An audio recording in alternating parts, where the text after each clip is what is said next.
So listen, continue to help us meet and reach the masses as we expand our horizons to bring the barbershop to your podcast, all right? So listen, before we get going in college basketball, y'all, we got to give you guys the trivia question of the day answer.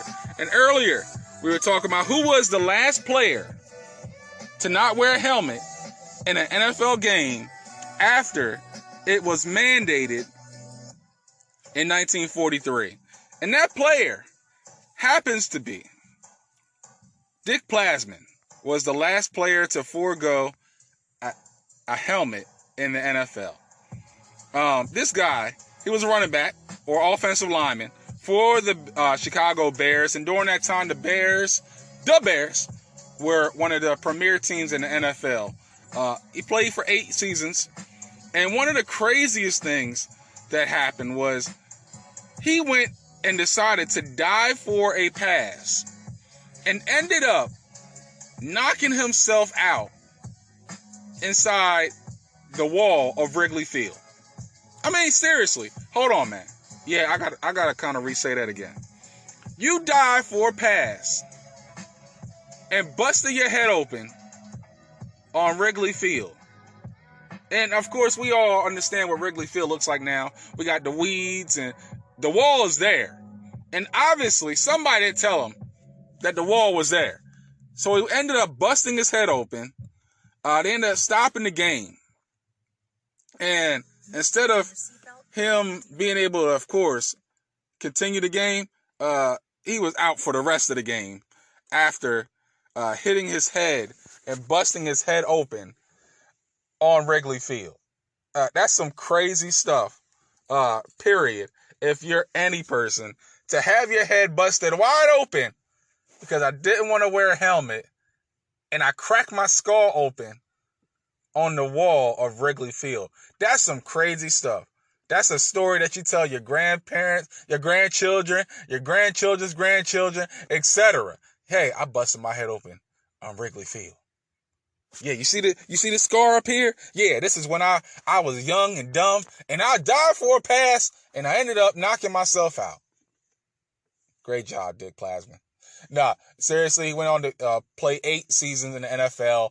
He served in World War II as well. So, Dick Plasman has the dubious honor of being the last NFL player to not wear a helmet. Wow, that's some crazy stuff from Dick Plasman. But let's get right into college basketball as we march on the madness that is college basketball. And listen, around college basketball, not a lot is going on right now, but what is going on is a couple of guys declaring for the draft. Jared Butler, the most outstanding player in the NCAA championship game, has declared for the NBA draft finally. He's ranked number 19 on most draft boards, and that's a big get for any team looking to add a solid contributor off their bench. And right now he's going to probably be a role player for any team, like San Antonio Spurs, if you will, or a team probably closer to the teens to 19, high 12, maybe 12 to 19 pick in Mr. Butler. Another guy that has declared for the draft as well, Makur. Whichever way you want to slice it. My man's going to the draft. The 5-star recruit from Howard has declared for the NBA draft. He hasn't hired an agent yet, though. He's just trying to test the waters. They're trying to see where he possibly could end up. He averaged 11.5 a game, 6 rebounds for Howard. They only played 5 games because of the pandemic-shortened season. But this guy has all the potential possibly to be a steal. I mean, Denver has Bobo right now. He hasn't really got on the floor a whole lot. He still has a lot of developing to do. But Maker could be one of those stash and dash guys for any team that's looking for, okay, the next 3 or 4 years, I'm really going to need you to develop and be a part of our rotation. That's potentially what Maker could be for any team where he could either make or break their roster. All right. So, more college basketball news, y'all. We got the updated top 10. Updated top 10, early season top 10 around college basketball. Got the top 10 picks. Right now, it's Gonzaga number 1, UCLA, Kansas at number 3, Villanova at number 4, Alabama number 5. Number 6, Ohio State University. Number 7, Michigan. Number 8, Duke. Number 9, Baylor, the defending champions. And number 10, the Arkansas Razorbacks. Round out the top 10 for, this is the CBS Sports preseason top 25, but this is the top 10 updated version. And, I mean, Gonzaga is bringing back Timmy. They got a couple of guys that they're bringing in as well. UCLA pretty much has their same roster coming back. Kansas is always in the conversation with Bill Self, even though they underachieved, last season. Villanova, Alabama still riding high off a successful season last season. And Tuscaloosa, it's not just about football anymore.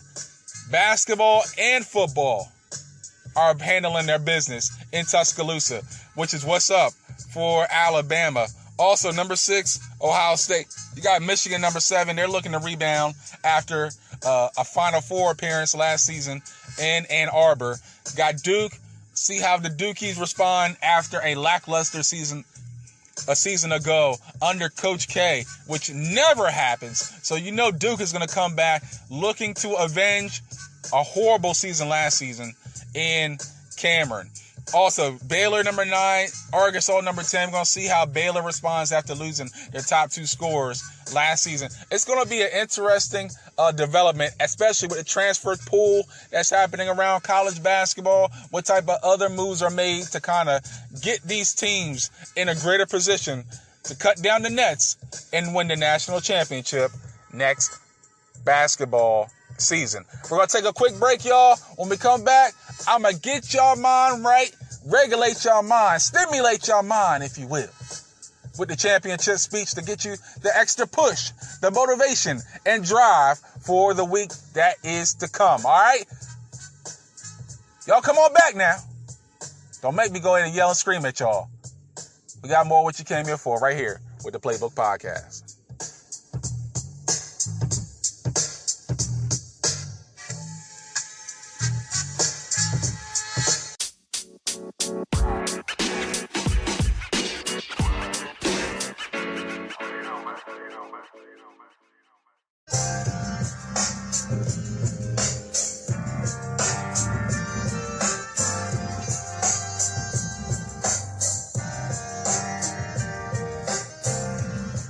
Yo, what's happening, y'all? We just putting the closing touches on yet another great episode of the Playbook Podcast. Appreciate you riding with your brother from another. And, yo, all the support, all the keep goings, what you're doing is fire. Yeah, it really means a lot to me, y'all. I really do appreciate it. All my family, my loved ones, the ones that listen but don't say nothing. It's all good in my neighborhood, yo. I'm just, like I said, I'm just trying to handle my business so I can take care of my future kids. And success isn't just about just making a whole lot of money. It's about doing what you love. And, man, every time I do this, it's something that I really, really love to do. And I appreciate all the support, the drive, the motivation to keep doing this each and every week for the few, and even when the time comes for more. I appreciate everything. It's always about don't despise small beginnings, and I'm not despising this, as even if it's being the smallest bit, it's still a lot to me. And I appreciate that sincerely, man. Listen, y'all, again, follow the script. Go to Spotify, Anchor, Spreaker, Google Podcasts. Go everywhere your podcast platforms are. And please subscribe, follow, share what the Playbook Podcast means to you And again, if you want to get on the show,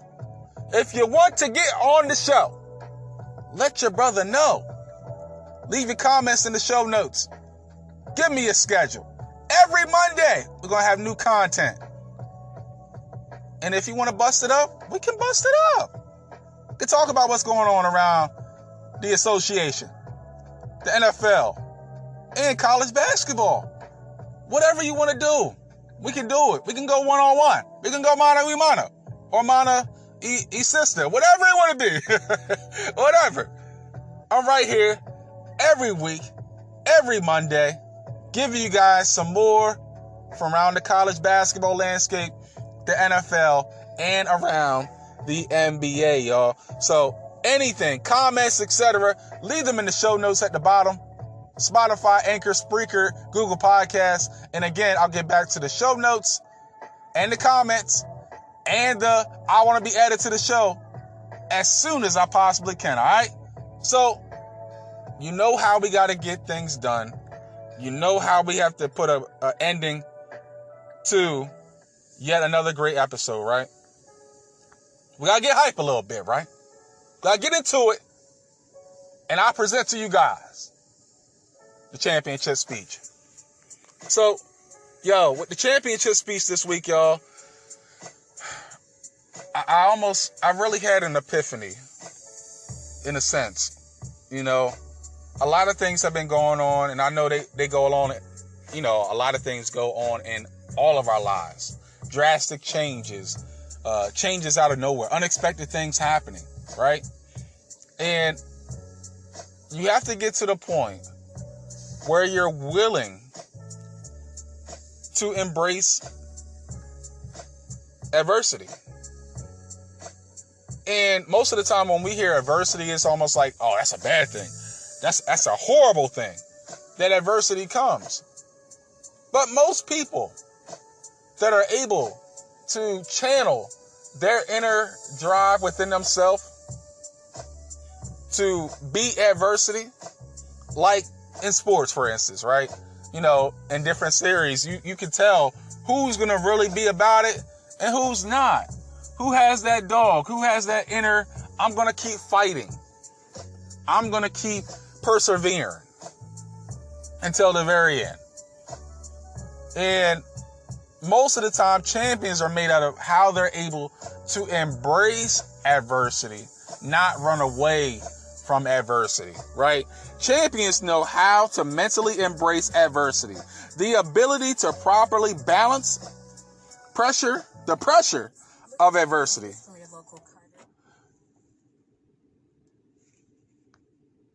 How much you're made out of. When you understand that adversity can and should be used to your advantage and not your disadvantage, life begins to take off. And for a lot of us, we're like, oh my gosh, I got all this pressure on my life, and then we crumble. But nah, it's a matter for us to rise up and climb that mountain. And don't get complacent either. Complacency is the enemy of growth.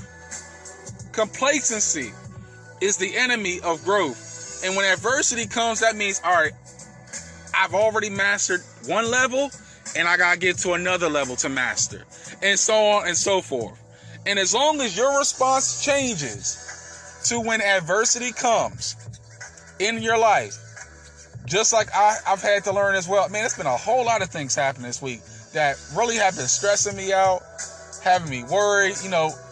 A lot of times you just want to feel like you're in a better place than what you really are. Different things in your life you would love to line up a lot better, and they're really not. Certain things in reference to financially, you would like to be in a better place, but you're not completely there yet. Those type of things. All of us go through that in the midst of our life, right?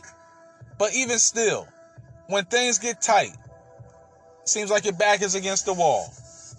We all, myself included, let's learn how to embrace the adversity. Understand that it's really for our advantage and not our disadvantage. It's only meant to shape us and make us, help us to grow and go into being the better man or woman that we were destined to be. Romans 8:38 says, all things work together for the good of them that love the Lord